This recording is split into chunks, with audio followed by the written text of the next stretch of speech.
Aujourd'hui, on va parler de force musculaire et je suis vraiment ravi de vous retrouver. Vous allez trouver beaucoup de conseils, beaucoup d'exercices que je vous propose aujourd'hui dans mes livres, notamment Plus jamais malade, mon approche globale pour un corps en santé, et on fera des allusions à mon nouveau livre, un roman, Corps étranger, paru aux éditions Stanké. À partir de quel âge on perd de la force? Mathématiquement, scientifiquement, à partir de la quarantaine, on perd tous de la force musculaire.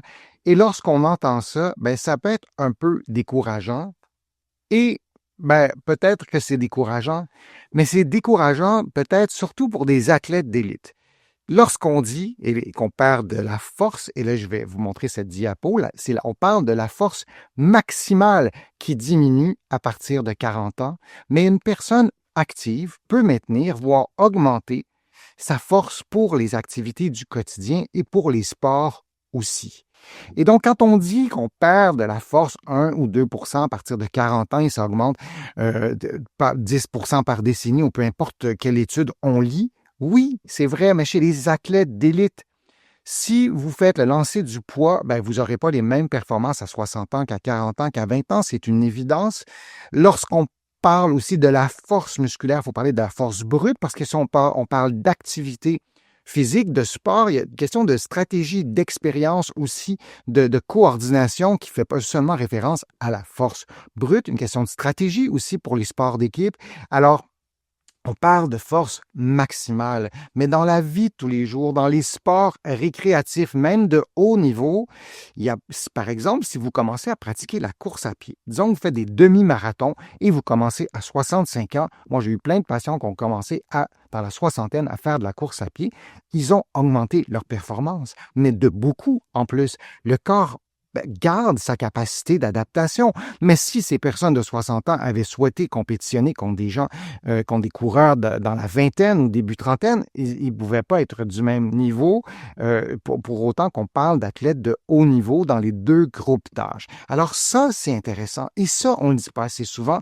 Oui, on peut augmenter sa force musculaire. Cette perte de force à partir de 30 ans, 40 ans est liée à des changements dans le muscle, comme la réduction du nombre de fibres, comme le fait d'avoir des fibres qui sont moins efficaces en termes d'unité motrice. Un muscle, sans entrer dans trop de détails, c'est stimulé par le nerf. Il y a une connexion entre le nerf et le muscle. Ça aussi, c'est un peu moins efficace au cours des décennies. On ne se lève pas un matin et puis ça arrête de fonctionner. C'est pas ça l'idée.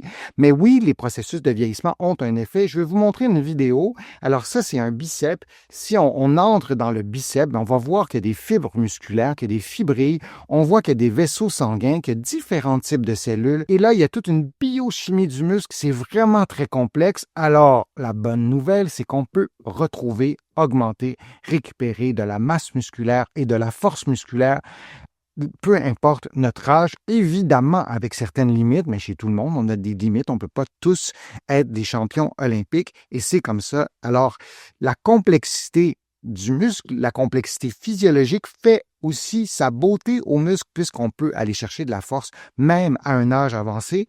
Dans la plupart des cas, il est possible de maintenir largement la force nécessaire aux activités quotidiennes et récréatives.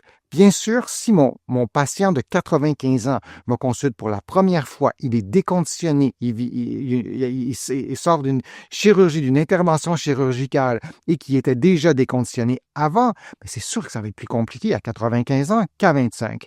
Mais on peut reconstruire et on peut préserver et on peut prévenir aussi cette perte de force musculaire en raison notamment de ce que je vous ai montré, la vidéo de ces fibres musculaires, de ces contractions qui se font grâce à des protéines. Tout ça, c'est adaptable.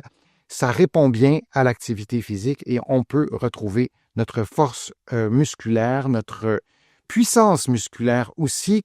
Alors, ça me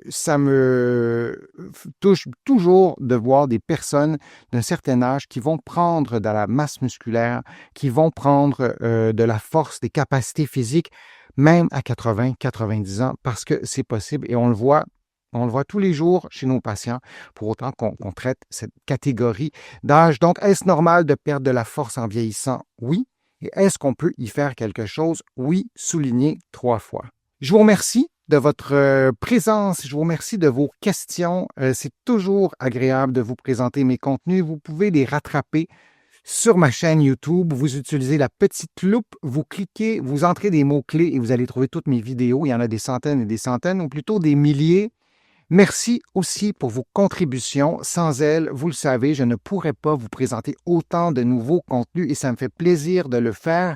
Vous allez trouver beaucoup d'articles, beaucoup d'informations sur mon blog, sur mon site web, le www.denisfortier.ca, et vous allez trouver aussi beaucoup d'informations dans mes livres, notamment dans mon livre Plus jamais malade, mon approche globale pour un corps en santé, et mon roman Corps étranger. Mes 2 livres sont disponibles ici au Québec et de l'autre côté de l'Atlantique. Et vous allez trouver aussi plusieurs autres de mes livres. J'en ai écrit plusieurs.